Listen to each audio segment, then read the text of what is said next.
Hello, everyone. Welcome to another episode of New to Weeaboo. This is number 76 for July 13th, 2022. I am Nemesis, and I am joined by Alcatraz, as usual. Hello.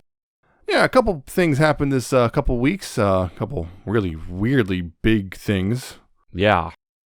Yeah, I guess start off with the least anime-related, only via country of origin, I guess, which is the former Prime Minister of Japan, Shinzo Abe, is He was been assassinated. Yeah, assassinated. By a lone guy who, there's still details are still kind of They're murky, being kind of vague, and there's a bit of a that happened. language barrier. Yeah, that was a thing.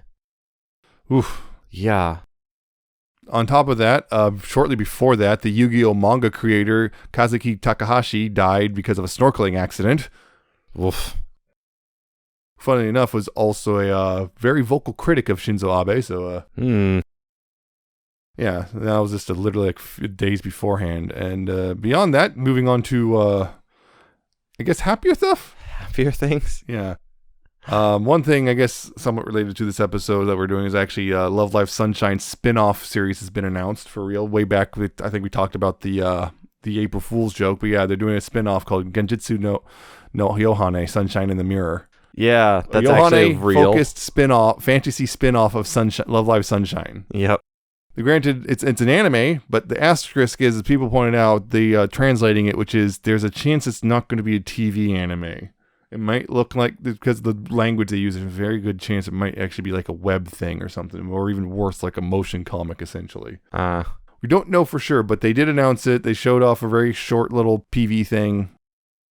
So, not really a lot of animation, but I assume it basically was one of those things like a lot of people called it, like, because they spent, like I said, they spent way too much money on April Fool's joke for that animation. That's a lot of money to spend on a dumb April Fool's joke. Yeah. And they announced it because they had a concert, and they announced a whole bunch of stuff, including finally previewing Yoshiko's next solo album, which is actually coming out the day of this podcast's airing, because also that's Yoshiko's birthday. Hey.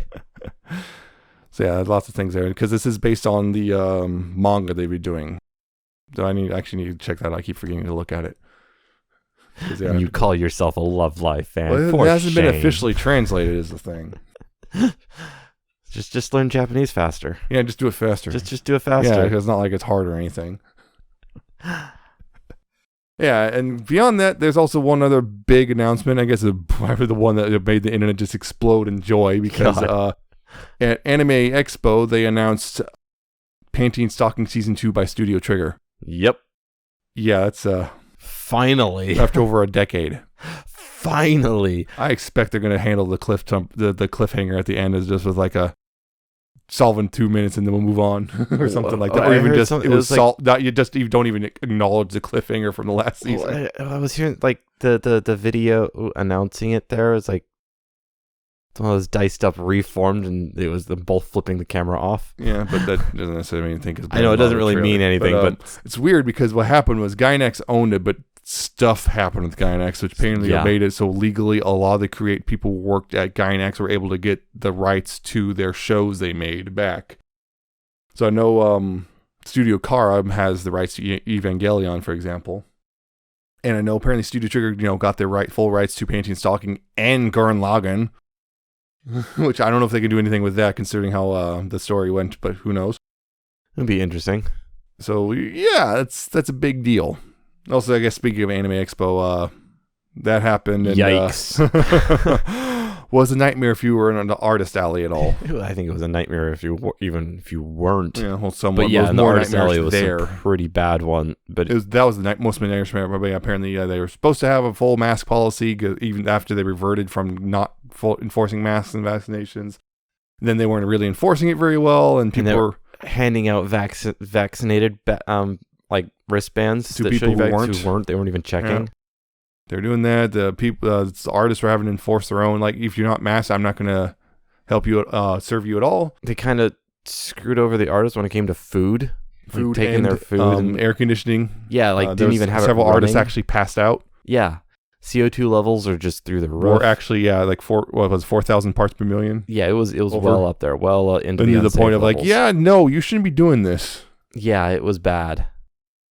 And so far, I don't think there's actually been a single official word about it from Anime Expo. So, Yeah, they're probably just, keeping silent and hoping it all just disappears. Yep.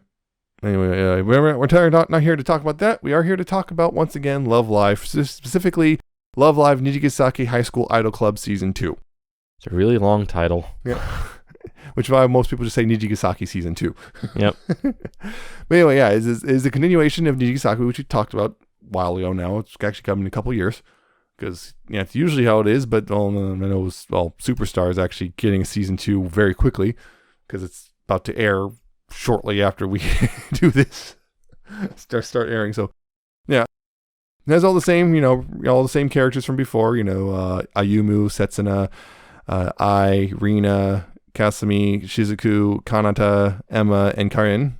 And plus you, YUU, Or just YU, depending on how you decide to Romanize it. Yeah. Those 10 characters all come back for their various misadventures, but also in the first episode introduces 3 new characters if you're anime only. If you're familiar with the games, you already know them. You got Shiriko Mifune, aspiring politician, although aspiring politician. Very straight list despite the fang, which is odd to say the least. Right. Because usually fang is shorthand for gremlin. Usually. She's not. Yeah. You got Mia Taylor, American. Loves her burgers, because that's what Americans do. Burgers and baseball, right? Burgers and baseball. That's all Americans are about. Which is funny because Japan really loves baseball, too. Yes, more so than Americans. But baseball's supposed to be the American pastime. That's football now. Exactly. Football replaced it and no one noticed. At least the baseball fans didn't. It's American basketball and football and guns. And finally, Lanju Zhang, who's from China, Hong Kong specifically. Yeah. I'm sensing you have opinions about Lanju. Words will be said about her. Yeah, so in this season, they actually also, on top of and if you remember, in the first season established they're all solo idols. They don't do a big old group like Muse or Aqua's did, or even Leela. Yep. They're all solo acts, and they occasionally perform together, but for the most part, they're kind of, friends and rivals, as they put it. In this one, they also wind up making units, not subunits, because there is no big unit this time. Right. But they've formed the units that have already popped up and then released music for and everything. You got Quartz, which consists of Emma, Kasumi, Rina, and Kanata. Right, those 4, and that's what's unusual already, because like all the previous subunits have been through groups of 3. This is a group of 4 right off the bat, so that's interesting. Then they've also formed Diver Diva, which is Karin and Ai, and then you got Azuna, which is Ayumu, Shizuku, and Setsuna, and their whole thing, which is so they all form their units, and that's the first half of the anime is just them forming the units, I guess, growing bonds and whatnot from that, and then. The second half of the anime is all about Shiriko, Mia, and Lanju and their individual things and more or less becoming part of the whole group and all that stuff. Right? Right. So in the first half, the whole thing is essentially Lanju shows up, kind of like, super fangirl of these girls in the high school idol club here, loves them a whole bunch, and things weird winds up being circumstances that happen that Lanju winds up performing impromptu in front of the school, and they love it, and they like, welcome to this high school idol club, and she's like, I'm not joining. Huh? No, I'm going to do my own thing over here. I'm not going to join you guys. I'll feel restricted. And everyone's just confused, and that kind of prompts Quartz to form, because they want to prove to Lanju that you don't have to do it alone, and then Diver Diva, all them forming, and then we get to Shiriko has the whole thing with her older sister was a school idol, and that negatively affected Shiriko because she saw her sister crying over losing the Love Live, which is, other than that, pretty much not a thing in this anime again. Yep. Which is another one of the big departures, like we talked about last time. They just don't really care about the Love Live at all. They even briefly talk about it and just say, nah, we're not going to do it. Yeah, they bring it up and then go, nah. And then there's the school idol festival they're performing, We're doing that whole thing. So it's almost like, I guess the NFL and the AFL. Jeez. Or whatever. A whole separate organization. Not quite, but there's some similarities there. Thing. Well, the whole thing would started out kind of impromptu as well, because like, oh, we wanted this big thing and it got too big, and then they got the other schools, hey, help out, okay. Yeah. So then they did that thing. And Mia has her whole thing with, she's part of the Taylor family, who are apparently a very musical family, and she went on stage once to perform with her family and utterly froze up and ruined everything as far as she's concerned. I'm not sure, we don't have the rest of the family's perspective on the matter, but she has to prove herself as a Taylor and be an amazing composer, because that's her whole thing. She's a composer, and it's implied she's done some professional stuff as well. The game and the anime are a little different, and we'll get into that a little bit. And Lonju shows up and kind of learns that, friendship is a thing you should do, essentially. Friendship is a good thing, Lonju. You don't have to do everything alone. I have to do it alone, she says, as she relies on Mia to compose all her music. Yep. Yep. But no, it's alone. So yeah. Once again, because it's Love Live, is very character focused. So the plot line, it's there, it works as it is, but honestly, I kind of have several kind of their own. Each episode's almost self-contained in many ways, and only just kind of loosely connects to some longer plot lines that are mostly, again, character focused. Yep. Which is a little bit different from, like, say, School Idol Project and Sunshine, and even Leela is a superstar, which is just there is a stronger focus of like, hey, yeah, we need to do the Love Live thing, or we need to save the school, or whatever, right? Yeah. This is much more interpersonal. Some people, I've noticed some Love Live fans particularly don't like that. They want the big plot line for some reasons. Like, they want the big event that everyone's pushing towards. Which is funny, because some people have pointed out also Sunshine's best episodes were the character-focused ones, which is why probably this one's like this, which is largely character-focused. I think it's an interesting one when you start doing that. I think we've talked about this in the previous series. Love Live really likes having large amounts of characters and having this character-focused thing. On one hand, it gives you this nice diversity of characters, but on the other hand, you've only got so many episodes to talk about each of those characters, and the more you add, the less time you can give to each one. Yeah, which is a good thing for them to. They had the previous season focus on the, I guess, first 10, and they had this season mostly, or half of it focused on the next new 3, and then the other half was focused on further characterization of the original. Yep. Because there's a whole thing there. It was like I had a older sister of sorts, although it's not really an older sister, kind of more or less an older neighbor she was looked up to, who's in the hospital constantly, and her had a weird thing, and that neighbor having a problem with, like, she was hospitalized for so long she doesn't even know what she likes. That seems to be a common trope. Yeah. There was Kasumi and her, I guess, that one episode where she has to prove herself as the student, the president of the club. Yep. Or Yumu and Yu's whole thing where they're kind of realizing that they've been so dependent on each other, they kind of need to separate for a little bit, and they would do their own thing and figure out what they want to do with the rest of their lives. Mm-hmm. And for some reason, Ayumu decides to go to England.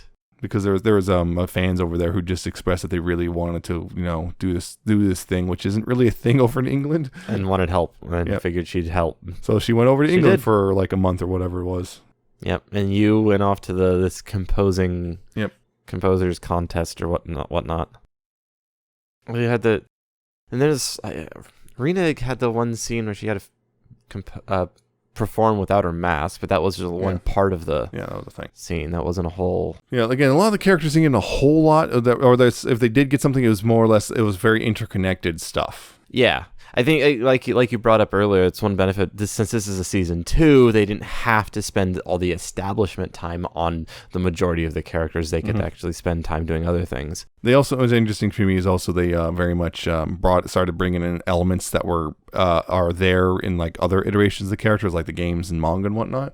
And they started bringing them over into this, like Shizuku there. This is one thing I think some people complain about the anime version of Shizuku, which is she's kind of boring because her whole thing is she's an actress, and that's pretty much it. They don't even really spend a whole lot of time on that.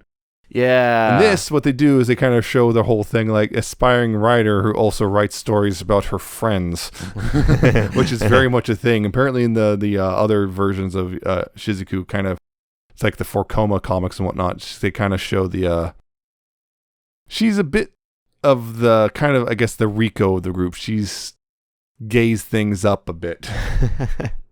Except with Rico, she reads the stories. Shizuku writes them.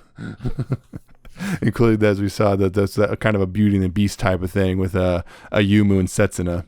Yep. That was an interesting scene where they kind of start improving that all on before stage. that we had the, has Setsuna as the Beast and Yumu as the Beauty, and and very blatantly suggestive shots. Oh my. Love Live ain't screwing around anymore. Nope. That was one thing I wanted to mention because I think I talked about this last time we were talking. I think in the Superstar episode, which was Love Live seems to be kind of more embracing their international audience, particularly English speaking and Chinese speaking. Right. They do. Now my thing, I think I brought up, I was a little worried about their push into China was they kind of start to pull back on the more blatantly gay element. Right. Yeah. Because that is China's, very common. the CCP's attitude towards LGBT is a little less than progressive, shall we say. Yeah.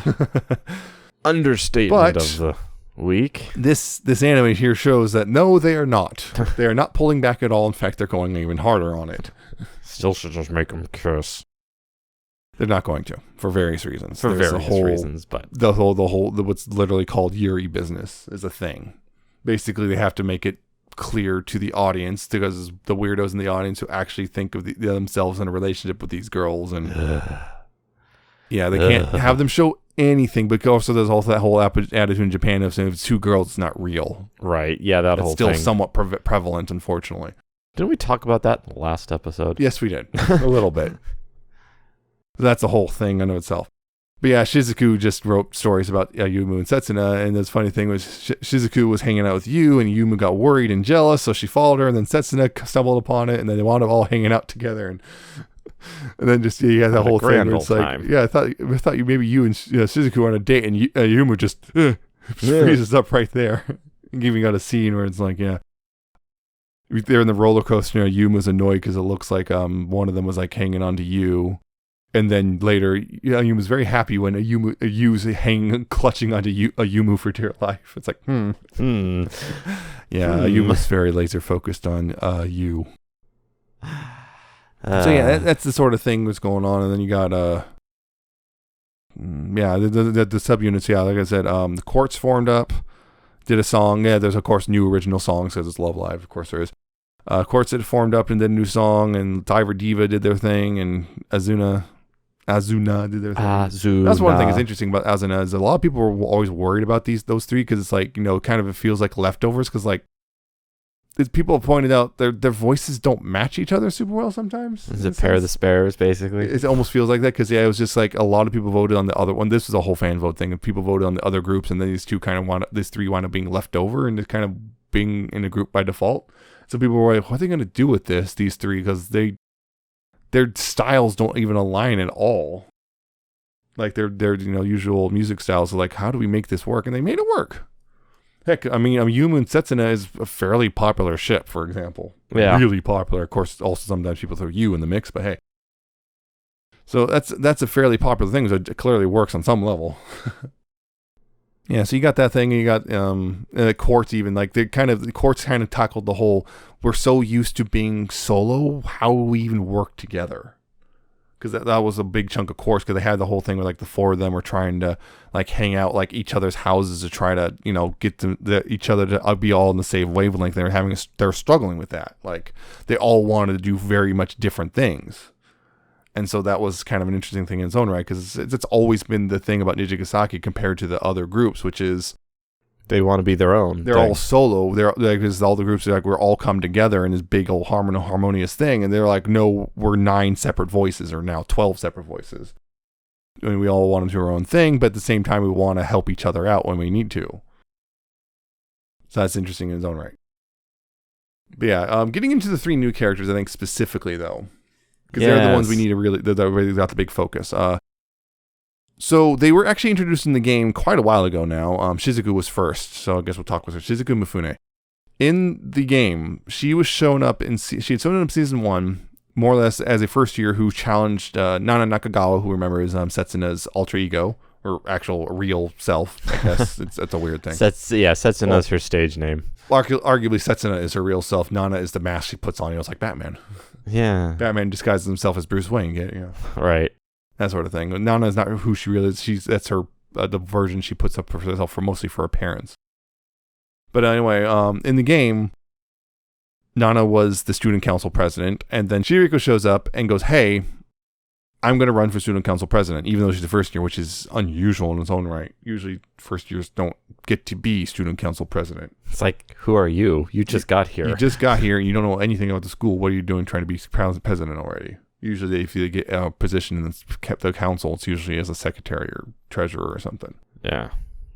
But anyway, she shows up, challenges it, and the thing in the game was she eventually wins because Setsuna was too divided between trying to be on the council, trying to run her campaign, and being a school idol. Because of that, she isn't able to really run a very good campaign and loses to Chihiriko. And then Chihiriko, one of the things was it was really important for Setsuna to win because Chihiriko's, one of her big things was, I'm going to abolish the school idol club. And she found out you can't just you get rid of a club because you don't like it. She found that out real quick. So yeah, she winds up, trying to find a way to justify getting rid of it, including joining the club briefly, kind of as a bystander, kind of observing, and eventually finding out, discovering she likes it. And also there's a whole thing, there's a whole thing there. Her older sister was a school idol, and she kind of resented her sister because her sister just went off and did her own thing, and she kind of always resented her for that sort of thing. Being the wild child, I guess. Right. So in the game, there's a resentment there. So she really hated school idols because of it. And so, but she winds up, she's enjoying it. She kind of gives up on the whole abolishing the club thing and joins the club. That's how it worked in the game, right? And then here in the anime, though, it's just she's on the council. She has a generally, friendly relationships to Setsuna and everything. In fact, even actively, because they're going to do the culture festival and the school idol festival. Like, hey, she's the one. Hey, why don't we just put them together in one big event? Since the school really likes these idols. Yeah. Why don't we just do one big event? And she was the one. She was generally helpful and everything. And her whole thing was she liked school idols, but when she saw her sister not qualify for the next round of Love Live and crying on stage and everything, she's like, oh wow, that brought my sister so much pain. I'm never going to do that. Yeah. Only for her sister to come, comes back here as a student teacher and says, no, you should totally do it. I had a great time. It was amazing. It was kind of sad, but I generally had a great time. You should absolutely do it. It was worth it. She has no regrets. Yeah, no regrets. No regrets. And that's so Chihiriko joins and has fun. Yep. Although it's kind of takes a while because I got stuff to do beforehand, then I'll join the club. We're kind of still in the middle of this whole festival, and I'm kind of important to keeping this thing running. Kind of swamped with that. Can't really join the club officially. We'll get to this afterwards. Get back to me in 2 weeks. But that's basically, so yeah, they really changed Chihiriko's character there. Motivations and everything, and just her general demeanor. She's not openly hostile because she was never really to be in the anime here. She's not an antagonist versus in the game she was. Mm-hmm. Really, Mia didn't actually got little to no change. Mia Taylor's story from the game and the anime are roughly the same. The minor details are changed, but still the same thing of she screwed up as a child on stage and she feels the need to prove herself as a composer. To show that, yes, she can live up to her family name and face full life consequences. All right. We'll just make that reference. Of course. But yeah, that's and even has the thing of Rena's the one who connects to her initially. Yeah, Mia is very, very quiet. Mm-hmm. Kind of off, kind of does her own thing over here and just... yeah, also insists, I don't need friends. Yep. She's very cool reserved and such. Yeah, but yeah, Rena's the one who reaches out to her. In the game, it was a little more emotional in some ways, like Mia's even crying and everything in the game, versus this is a little less like that.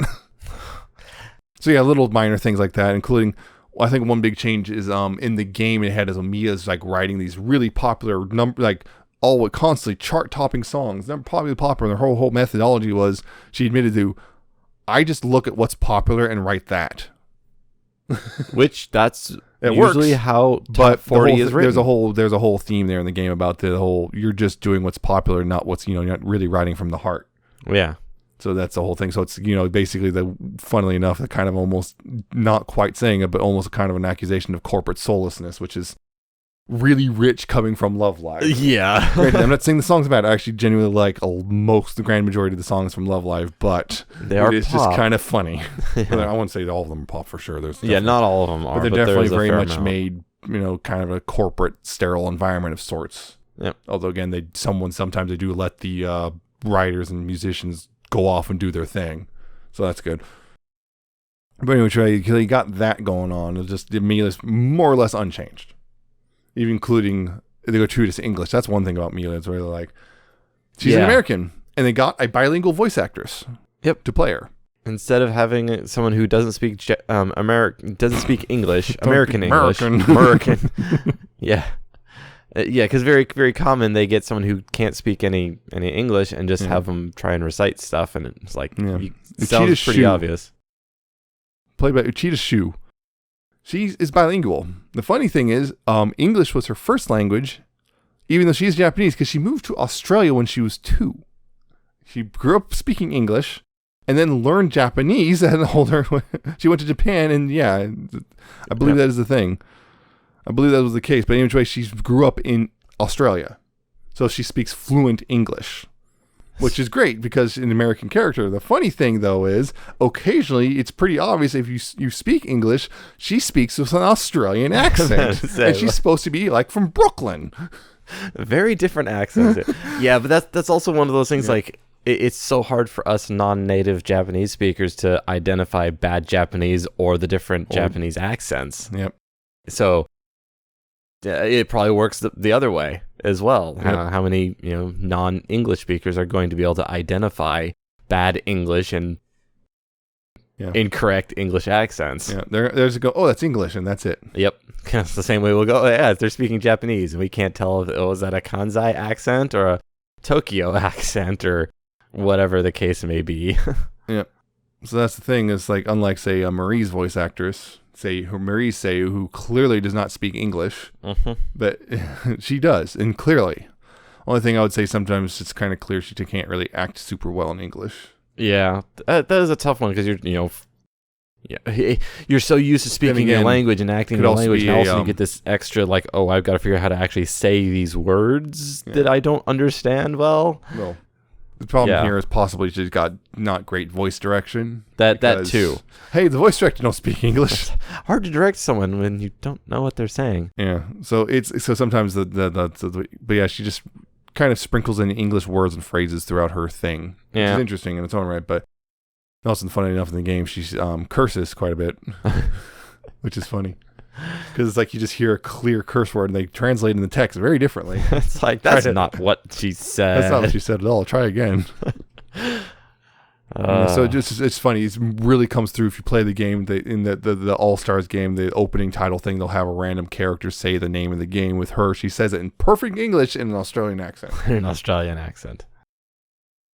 That's just funny in its own right. So the burgers, got the burgers. Yeah, the whole burger thing. She like loves burgers. A pile of burger wrappers. Like at one point, it's like and they lure her with burgers too. It's just like that's the other thing. I almost forgot, which is interesting. Is more or less she could be in college, but because that was the whole thing. They kind of the whole kind of a child prodigy thing. It's like she was more or less qualified to go to college in America, but here she's being a third year in high school, even though also she's 14, which she should be in 9th grade. Yep. So she's also got the thing of being more or less the youngest main character in Love Live. The dynamic came up a couple of times when it's like, wait, you're my upperclassman, but you're younger than me. I'm older than you. That did pop up a few times in the anime. You're like 12 years old. Calm down. The other thing is she is actually technically the second English speaking character in Love Live. But one thing is she's the first one to get a voice. Yeah. Because the other the first English speaking one is one of the random who was voiceless was Jennifer. She's also an American. No, yeah, she was technically the first one. She was technically the first American, but Mia is the first one who got a voice. Whole thing. And that's the other thing I want to mention. A lot of those secondary characters before have never been voiced ever. Have been in the franchise since the beginning. Never had a voice. Finally get a voice in this one. Some of them. I've been here since day one, and they still haven't given me a name. Yeah. Make VeggieTales references, I will. Oh man. Yeah, that's just a thing. It's just so yeah, so it's that's an interesting thing in itself. Just simply they have all these characters they've never appeared in the anime, never had a voice, are only in the game in the first game, voiceless. Just you get the cards, and they're not even very good cards because they're basically there until you get all the the really special URs and stuff, and then you just kind of use them as fodder to feed your URs and make them more powerful. You feed the idols to the other idols to make them stronger. So Love Live is about Vor. Yes. I've broken it down to its basic pieces. Love Live is Vor. Got it. Imagine that. Anyway, so no, please don't. I don't want to. So yeah, that's Mia. Burgers and baseball. Burgers and baseball. And songwriting. And also calls you Baby Chan. Baby Chan. And also the player character in the game, Baby Chan. Basically just trying to be demeaning and like it's there's a whole thing there. But it doesn't really take because you's kind of dumb. But yeah, so the final new character, Lanju Zhong. Yeah, she comes from Hong Kong. So in the anime here, she shows up, sings, says, I'm not going to be part of the club, tries to do her own thing, keeps constantly getting shown up, realizing that, no, oh wait, crap, they are doing it better than I am. And then through the power of friendship and everything, she kind of, well, she's at first, she's going to, I'm just going to go to Hong Kong now, bye. Because she's just all defeated. It's like, well, what am I supposed to do? And like, you could just join the club, stupid. I'm leave. Yeah. She just join the club, stupid, and she does. And then they live happily ever after. Yeah, so that's the whole thing. She's also very self-absorbed. Yes. Very much self-absorbed. If you look at the lyrics for all her songs, it's almost all about how great she is, and yep. She thinks she's the best thing ever. Best thing since sliced bread. Very self-centered, kind of conceited, very vain. Every song is about her. For you, the day that Lanju Zhang sang in front of you was the most important day of your life. For me, it was a Tuesday. It was Tuesday. I love that. Yeah, so that's the whole thing. In the anime, honestly, you were kind of just like, I kept noticing, you kept going, oh man, she's so... yeah. And I'm like, just sitting here like... way worse because I know you've talked honestly, about how they improved her because there's a whole thing about Lanju Zhang. Yeah, like, she's not... In the anime, she's not actively trying to destroy the club. Yeah, so that's the thing. In the anime, she's a bit self-absorbed, but honestly harmless. Yeah. And a huge improvement over the game. In the game version, if I was going to do that whole weird, goofy, summation of all the characters like I did the last time, she would have got Gaslight, Gatekeep, Girl Boss. Jeez. In the game, they introduced her in Season 2 to the game. In fact, the player character in the game comes back from studying abroad to do music. So she's studying abroad to do music, comes back and got all excited to see what the club's been up to and finds out the club has lost the club room, cannot practice, cannot perform because they will be basically immediately in trouble if they do so. And now there's a school idol association headed up by this new person named Lanju Zhang. And also Lanju Zhang is the childhood friend of Shiriko, whose mother is on the school board. She's very rich. And she's actively did all use those connections and whatnot to more or less destroy the club. And that's a thing. So most of the club is very resentful toward her, well, somewhat. We'll get into that a little bit more. But Karin and I and Shiriko all quit the club and joined the association. And, for reasons. Yeah, for reasons. Shiriko because kind of, I guess, the childhood friend thing. Okay, fair enough. But Karin and I was the big mystery because people are like, I would never do that. I would never backstab her friends like this. Yep. Karin, maybe. If the circumstances are right, she might do it. But I never. It's pretty clear they're just trying to set up the unit, the Diver Diva unit. So it's like, what the hell? And Kasumi seemed to be the only one who actually hated Lanju. Everyone else, the weird thing was, despite the fact that Lanju did all these horrible things, using very nefarious means, they can't help but talk about how amazing she is. And it's like, what? So See, yeah. it sounds very much like an author insert So kind of not Mary no, Sue, not like not a not Mary enough in Sue. it. Not really. kind of a thing. It's a weird thing there. It's like so the thing was my understanding is they brought in new writers for the game, season 2 of the game. They brought in new writers, and these writers apparently were notorious for other mobile games and stuff to go ahead and write stories to emphasizing angst and drama, and just tossing out all previous characterization. Apparently they've done this before. So it's like, oh hey, look, they're doing it again. They're tossing out all previous characterization in order to push their narrative, which doesn't actually line up with anything. So they wanted to write an antagonist, the first real antagonist ever of Love Live, because as we said, Love Live has never really had a real antagonist. Any antagonist they've had, quickly stop being antagonistic, and if their antagonism often has justifiable reasons. See, in previous Love Live, having the school student council present usually is opposed to it for some reason or another. Which seems to be a trope. Yeah.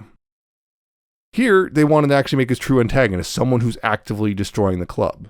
But they also knew said antagonist was going to eventually become one of the good guys, so they couldn't make her too bad.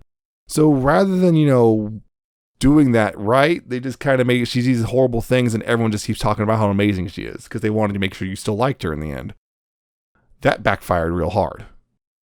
The player base complained and complained and complained, and they just kept going with this horrible storyline. And eventually to the point where they actually just cut a whole bunch of, it's clearly they very suddenly cut a lot of loose threads off and just threw them away in order to try to justify why Karen and I both quit the club and joined the association. And they did it poorly. So it's more complaining. And then finally we get to the end of the season, which largely has the same sort of thing, which is, slowly over time, the club gets their club room back. They're able to practice. They're able to perform again. Lanju slowly losing. And that everything's going great. And then Lanju just suddenly calls it quits. After losing Shioriko and Mia, she calls it quits. Says, okay, I'm disbanding the association. I'm going back to Hong Kong. Rather than, bye Felicia, it's a, no, we can't let her leave. We have to bring her back because we love her so much. Which in of itself is like already, and Kasumi, of course, the only voice of reason for some reason, like going, hey, why are we upset about her leaving? She ruined everything. Yeah.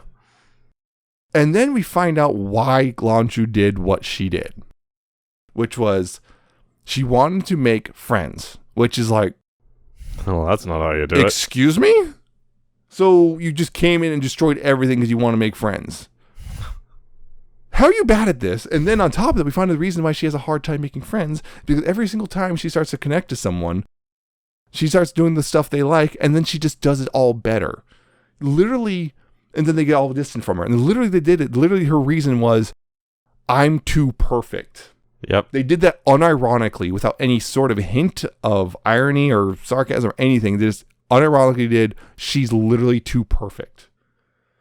That was also met with a lot of backlash, derision and backlash. And they also, on top of that, on that last episode, after seeing all the complaints and stuff from the player base, decided to take a couple pot shots at the player base in the narrative. And at the end of the second season, my understanding was the player base was literally cut in half because so many people bailed on the game over the course of the season. As things got worse, more and more people dropped off. The revenue was down for the game to the point of it was below the old game, even though at that point the old game was like, almost a decade old. And then it's not like the old game was doing better revenue wise. It wasn't. It's just the new game was doing so poorly that because of Lanju, it was not bringing in money, because people were like, well, why should I spend money? There's too much of a risk of getting Lanju drawn. I don't want a Lanju card in my deck. So that was a thing. Unfortunately, some of the more unstable members of the fan base all decided to start throwing death threats out. Thankfully, there was only a handful of those, but still not great. That's more than zero. Basically, after that point, they live streams never. Lanju's Seiyu never showed up on any of the live streams. Like, it was weird. You weird have a weird awkward thing of like Mia's of Seiyu and Shioriko's Seiyu would be there, but not Lanju's.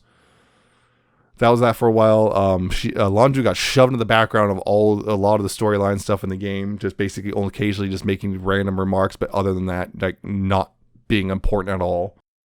And everyone knew when the anime's coming, it was pretty clear. Melange was coming to the anime. Everyone's like sitting there going, well, they have to fix her.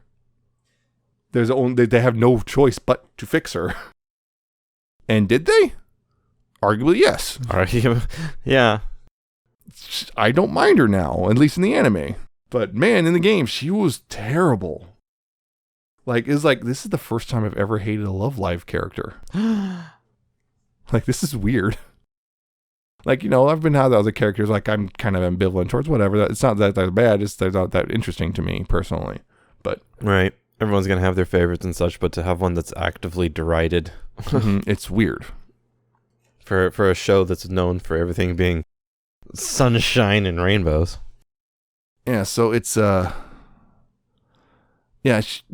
of things there going on. So someone fixed her. Although funnily enough, there was a handful of people who claimed to like Lanju back when she was just in the game. Of course, a lot of them just being contrarian. Well, not just contrarian, but it's something you're going to see in every group. They like the fact she was an awful person. Some people everyone's going to have their fans. Yeah. That's just going to be the way it is. Of course, then she shows up in the anime as she is, and they're like, well, now they made her worse. It's like... Worse? Or better? Then now they see this small minority complaining that Lanju's they wrote her, now she's boring, and now they hate her. It's like... They made it so she wasn't awful. They had to. She actually this character single-handedly more or less almost killed the game. Some people do like having characters that are horrible because sometimes they want a character to hate. Sometimes, everyone's got their reasons, and I'm not even going to... I like my sanity, so I'm not going to try and understand those reasons. But, yeah. Oof. I wasn't a huge fan of Lanju, but from what I've heard you say about the game, this seems way better than what it could have been. Oh yeah, it was pretty bad in the game. And that's like someone pointed out, oh man, it's gonna be fun when people who watch the anime go check out the game and find out Lanju's an awful piece of crap in the game. So the three new characters, you got Shiriko's the first year, Mia's the third year, Lanju's the second year. They also form a new unit called Rebirth with a 3 instead of an E at the beginning there. Get it? Because there's 3 of them? Yeah. Get it? Yeah. And that was also the annoying thing was like, Rebirth has such great songs, but God, Lanju's such a piece of crap. It was that really frustrating thing. Yep. Why is she turning out bangers? Worst person you know just made a really good point. Heartbreaking. Yep. So yeah, that's the whole thing. There's that game thing. It's just she's better now. She got better. But yeah, otherwise I think season 2 overall was fairly enjoyable. Mm-hmm. Yeah, I think you have a lot more investment into this than I do. It was terrible. But I enjoyed it. There was a slight change of pace with the different kind of characters in there, but otherwise it's still Love Live, it's still Nijigasaki, so yep. Nothing too surprising, nothing way out of One thing I will also say is the final episode was designed to be very much like a actual concert. Oh yeah. Also, it kind of felt like it had multiple endings at some point. It's like, oh, this really feels like it's the last episode. Wait, there's like 3 more. Oh. It just keeps going. So yeah, the last episode felt very much like a concert, although there was some stuff where it's like they only got snippets of songs before we moved on to the next song. We've only got how much time? The other top of that was the thing was a lot of it was also just blatant like shots of like recreating album covers and merch, and here's some of the outfits from the game. Here's recreations of album covers, and hey, remember this? And all sorts of like tons of little references throughout the series, but that one was like dense with references. Yeah, one other thing I almost forgot, which is apparently there's a bit of a push. Some people were trying to push to get Mia to be like reprise the VA, the Seiyu for Mia to reprise her role for the English dub because like, well, she can do it, but no, different, which kind of makes sense. I mean, the logistics can be a little difficult. Plus, there's the whole thing of apparently the dub VAs can often be paid kind of low, as we have seen many times. Yeah, instead she's played by Lindsay Shepard. So that's a big much thing. More fun idle stuff. Still fun. Is I still your favorite? It's an interesting toss-up because there's even when we watch season 1, there's aspects of different characters that I resonate with and like for different reasons. Like you take a character and you can split them up in their different, personality aspects. Certain parts of them I'll resonate with, and I think there's 3 of them that I catch little bits of that I like. I is one of them, obviously, because her personality type I just like. But there, for some reason, you and Rena as well, I also kind of like for different reasons. But those 3 are still kind of my favorite. Yeah. Well, Setsuna is still my favorite, just because you see that. Oh, so that was the other thing. Setsuna revealed that Setsuna and Yana are the one and the same. Yep, she revealed to the world. Yeah, she revealed it much to the shock of the vice president, who was become a huge Setsuna fangirl, and then realized this entire time she's been working on sets with Setsuna. Oh, right. The one new girl, Shioriko's older sister has really cool hair. Yeah, the red. The two-tone red, black and red, except it's like a in and out side, the streak of red kind of thing. It's cool. Another thing about Setsuna, which I really appreciated, was with the storyline of Shioriko, because at the end of this, Shioriko tells Setsuna she intends to run for student council president when Setsuna retires from the role, because Setsuna says she's not going to do this after her term's up. Which is much nicer, because what was really annoying in the game was they kind of really pushed this idea that Setsuna was incapable of doing both. Yep.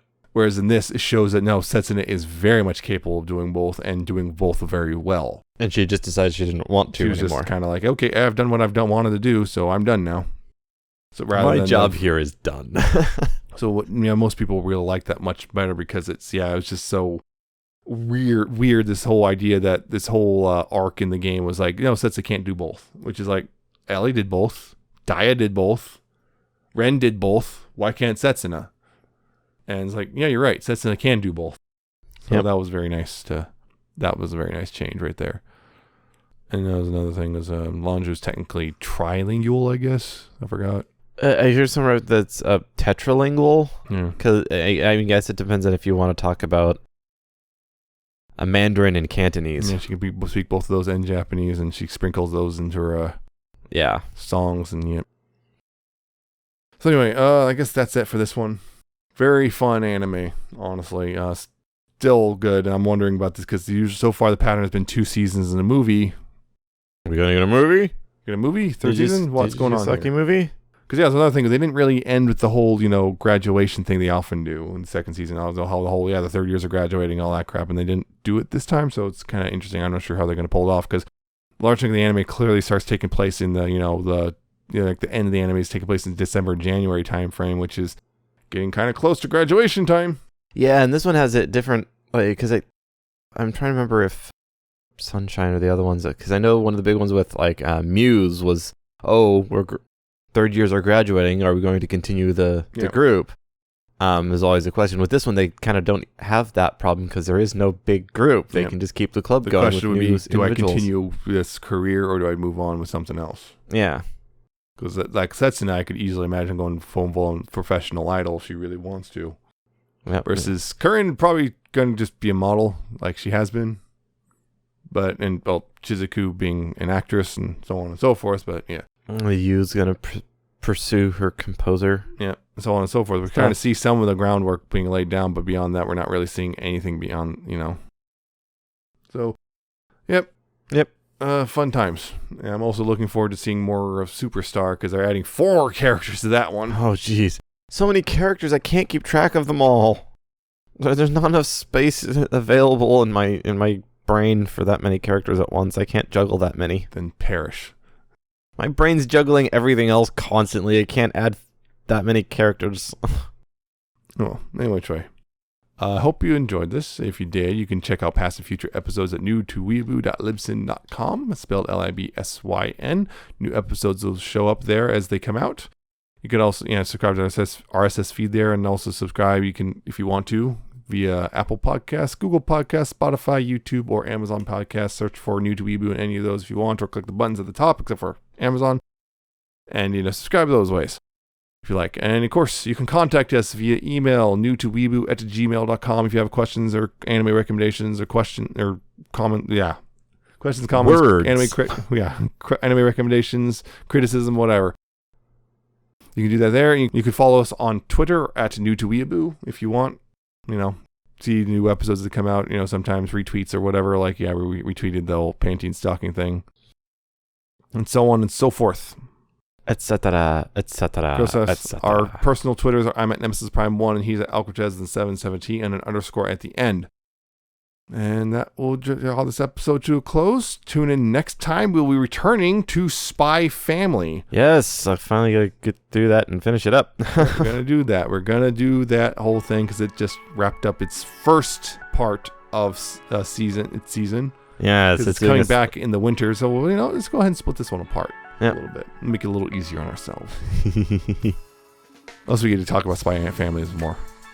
Who doesn't want that? Anyway, hope you enjoyed. Take care of yourselves and all that stuff.